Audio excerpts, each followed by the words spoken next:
the Nutcracker.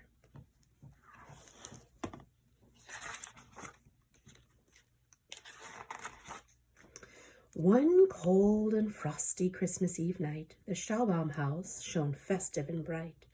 Twinkling candles lit up the tree as the guests arrived for the Staubaum's party. Clara and Fritz both clapped to see treats of chocolate, candy canes, sugar mice, and sweets. The last to arrive was Herr Drosselmeyer, who offered his gifts for all to admire. Clara and Fritz chuckled and cheered as two life-size dolls suddenly appeared.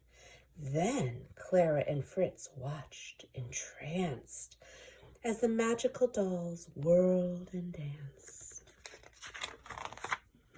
Then Herr Drosselmeyer took out the best gift of all. He gave Clara a splendid Nutcracker doll. In his elegant uniform, he was a fine sight. And Clara's eyes opened wide with delight.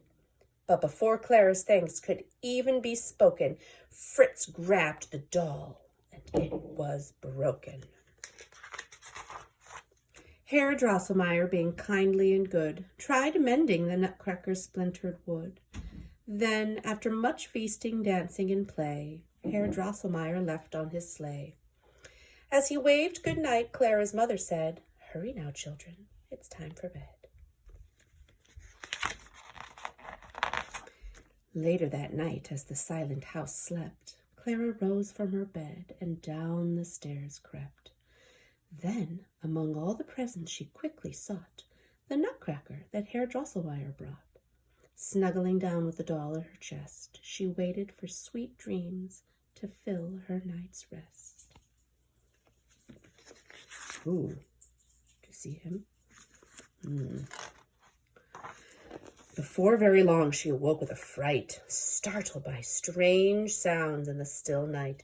Sitting up quickly and blinking her eyes, she saw that the toys had grown to life size.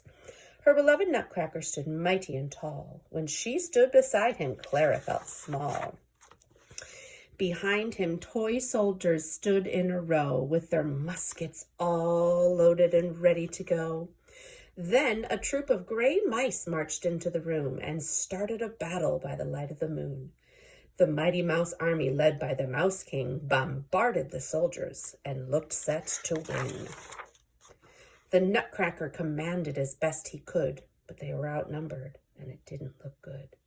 When the Nutcracker fell, Clara took up her shoe and aimed at the Mouse King, then desperately threw.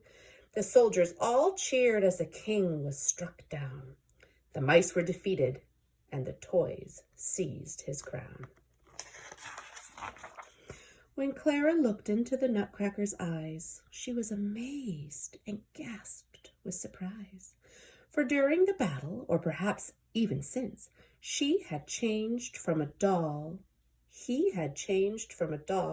to a handsome young prince.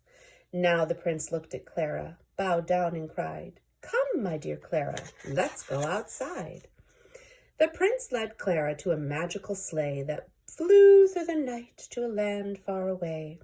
There, beneath the stars twinkling bright, enchanted snowflakes danced through the night. "The dance is for you," the handsome prince said. "But we mustn't stop here. There's more fun ahead." They journeyed on to the kingdom of sweets, a land full of dancing and sugary treats. The sugar plum fairy, so dainty and nice, danced especially for Clara on a stage of ice. Next came a dance from the sweets of the world, who made Clara dizzy as they twisted and twirled. The next thing she knew, Clara was awoken, and her Nutcracker doll was no longer broken. Had her adventure been all that it seemed, or was it a fantasy she had just dreamed? Clara's questions were soon chased away as Fritz wished her a Merry Christmas Day. The end.